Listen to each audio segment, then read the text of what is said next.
हाँ बच्चों, जैसे कि हम लोग को अभी हम लोगों ने लास्ट टेबल में देखा था different kind of malicious software में। तो ये प्रॉब्लमेटिक सिचुएशंस थी बेटा। आप इसके हम सॉल्यूशन की अगर हम बात करें तो वायरस काउंटर मेजर ये हमारा बहुत अच्छा टॉपिक है। 10.2 चैप्टर 10 का है ये टॉपिक। तो इसमें जो डिफरेंट डिफरेंट अप्रोचेस दे रखी हुई है as a solution from viruses, ठीक है ना। तो इसमें सबसे पहले हमारी क्या है, सबसे इफेक्टिव अप्रोच हमारी क्या है, एंटीवायरस अप्रोच है। ये क्या होता है बेटा, it is ideal solution to the threat of viruses is to prevention, ठीक है ना। Do not allow a virus to get into the system in the first place or block the ability of a virus to modify any files containing executable codes or macros. The goal is in general impossible to achieve, ठीक है ना। अब इसके बाद ये बहुत important है हमारा एंटीवायरस, ठीक है ना। ठीक है, फिर इसमें देखो बच्चों क्या दे रखा हुआ है, although prevention can be reduce the number of successful viral attacks, the next best approach is to be able to the detection. तीन मेन कैटेगरी से डिफाइन किया हुआ है। डिटेक्शन है, once the infection has occurred determine that it is occurred and locate the virus. ये तब है कि जब एंटीवायरस इंस्टॉल करने के बाद भी एनी हाउ वो सिस्टम पे आ जाता है तो वहाँ पर डिटेक्शन अलार्म जनरेट हो जाता है। डिटेक्शन में क्या होता है, once the infection has occurred determine that it has occurred and locate the virus. दूसरा हमारा आइडेंटिफिकेशन है, once detection has been achieved identify the specific virus that has infected a program, ठीक है ना। और फिर उसके बाद क्या है, इस थर्ड वाली जो हमारी कैटेगरी है वो क्या है, रिमूवल है।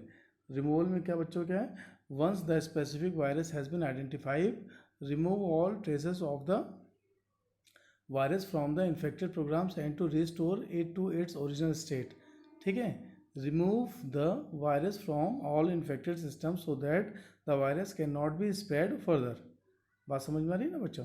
फिर इफ डिटेक्शन सक्सेस बट इधर आइडेंटिफिकेशन और रिमूवल इज नॉट पॉसिबल, तब क्या होता है बच्चा, then the then the alternative is to be then the alternative is to be discard the infected file and reload a clean backup version, ठीक है ना।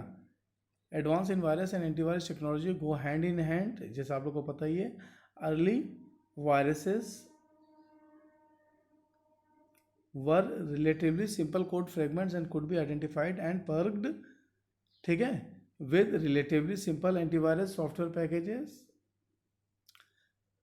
ठीक है। As the virus arms race has evolved, both viruses and necessary antivirus software has grown more complex and sophisticated, ठीक है ना। इसके different different steps होते थे बेटा। Identify four generation of antivirus software, important है। जगह फर्स्ट जनरेशन की बात करें तो सिंपल स्कैनर हुआ करते थे। सेकंड जनरेशन में क्या हो रहा है, ह्यूरिस्टिक स्कैनर्स आए। थर्ड जनरेशन में एक्टिविटी ट्रैप्स हुई। और फोर्थ जनरेशन जो समझ चल रहा फुल फीचर प्रोटेक्शन सिस्टम चल रहे हैं, ठीक है ना। ये इसके बारे में डिफरेंट डिफरेंट डिटेल है जिसके बारे में आप लोग देख लीजिएगा, ठीक है ना। इतना एडवांस में नहीं आता है। फिर उसके बाद हमारे क्या होते हैं, एक बहुत इंपॉर्टेंट टॉपिक मैं बताने जा रहा हूँ बच्चों। एक हमारा अच्छा सा टॉपिक है जो आजकल रिलेटेड चल रहा है, डिजिटल इम्यून सिस्टम। जैसे कि इम्यूनिटी वर्ड आजकल बहुत ज़्यादा पॉपुलर है, तो इम्यूनिटी वर्ड यानी अपने आप ही वो चीज़ों को इम्यून करता रहे उसके लिए, ठीक है ना, टाइम टू टाइम। तो digital immune system is a comprehensive approach to virus protection develop by, ठीक है ना, IBM. The motivation for the development has been the rising threat of internet-based virus propagations. We first say a few words about this threat and then summarize IBM's approach. ठीक है। Traditionally, the virus threat was characterized by the relatively slow spread of new viruses and new mutations. ठीक है ना। Antivirus software was typically updated on a monthly basis, जैसा आपको पता ही है, and this was sufficient to control the program. Also traditionally the internet plays a comparatively small role in the spread of viruses, but in nowadays two major trends in internet technology have an increasing impact of the rate of virus propagation in the recent year, ठीक है ना। आजकल जब जैसे हमारे आ गए, ठीक है, इंटीग्रेटेड मेल सिस्टम जैसे आज शुरू हो गया कि system such as Lotus notebook and Microsoft Outlook make it very simple to send anything to anyone and to work with object. ये सब जब ये मोबाइल प्रोग्राम सिस्टम चलने लगे, ये सब जब से चलने लगे तब से हमारे जो हैं डिजिटल इम्यूनिटी सिस्टम की ज़रूरत बहुत ज़्यादा पड़ने लगी, ठीक है ना। अब डिजिटल इम्यूनिटी सिस्टम के डिफरेंट डिफरेंट टिपिकल स्टेप्स क्या हैं। सबसे पहले क्या होता है, नंबर 1 पे क्या है हमारा, illustrate the typical step in digital immune system operations. पहला क्या है, a monitoring program on each PC use a variety of heuristic based on system behavior, suspicious changes to a programs or family signature to infer that a virus may be present. The monitoring program forwards a copy of any program thought to be infected to an administrative machine within the organization, ठीक है ना।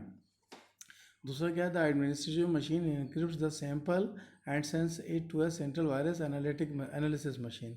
Third क्या है, this machine creates an environment in which the infected program can be safely run for analysis.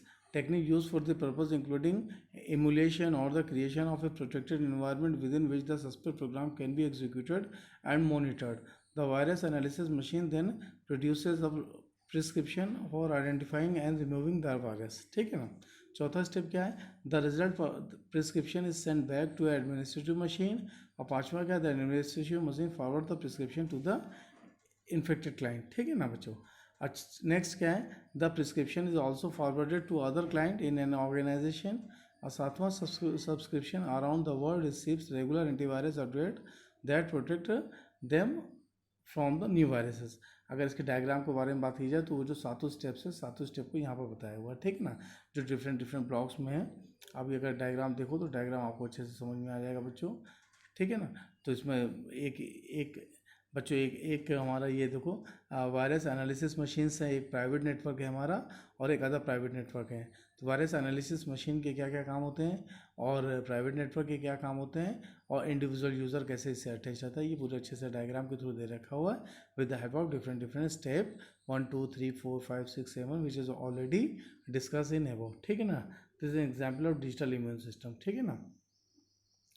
The success of the digital immune system depend on the ability of the virus analysis machine to detect new innovative virus strains। ठीक है ना। बात समझ में आ रही है ना। By consistently analysing monitoring the viruses found in the wide, it should be possible to continue update the digital immune software to keep up with the threat. मतलब ज़रूरी नहीं है कि हम इसको रेगुलर बेसिस पे जब ऑन करेंगे तभी एंटीवायरस की तरह काम करेगा। ये बैकअप में बेटा चला करता है और जब टाइम टू टाइम से ज़रूरत होती है तो वो अपने 7 स्टेप्स के थ्रू उसको जस्टिफाई करता है। ठीक है ना। फिर दूसरा बच्चों हमारा क्या है, ये हमारा बिहेवियर ब्लॉकिंग सॉफ्टवेयर है। ये जैसे यूज़ होगा नाम भी है, पढ़ लीजिएगा उसको अच्छे से। तो बिहेवियर ब्लॉकिंग सॉफ्टवेयर ये बिल्कुल, इसमें फायरवॉल आप देखिए, इसमें फायरवॉल इंट्रोड्यूस होती है। ये आपका इंटरनेट है। ठीक है ना। ये देखो डिफरेंट डिफरेंट स्टेप दे रखा हुआ है। यहाँ पर ये फायरवॉल लगी हुई है इंटरनेट के थ्रू। सबसे पहले क्या होता है, ये बिहेवियर ब्लॉकिंग, ठीक है ना, सॉफ्टवेयर होते हैं हमारे। नंबर 1 इसका स्टेप क्या होता है, administrator set acceptable software behaviour policy and upload them to a server. ठीक है, policies can also be uploaded to desktop. ठीक है। सेकंड पॉइंट क्या होता है, malicious software manage to make it through the firewall. Third क्या होता है, behaviour blocking software at server flag suspicious code, the blocker sand boxes the suspicious software to prevent it from proceedings. आगे बढ़ने से रुकते हैं। फिर उसके बाद क्या है, चौथा है क्या बेटा, server alerts administrator the suspicious code has been identified and sand box awaited administrator decision on whether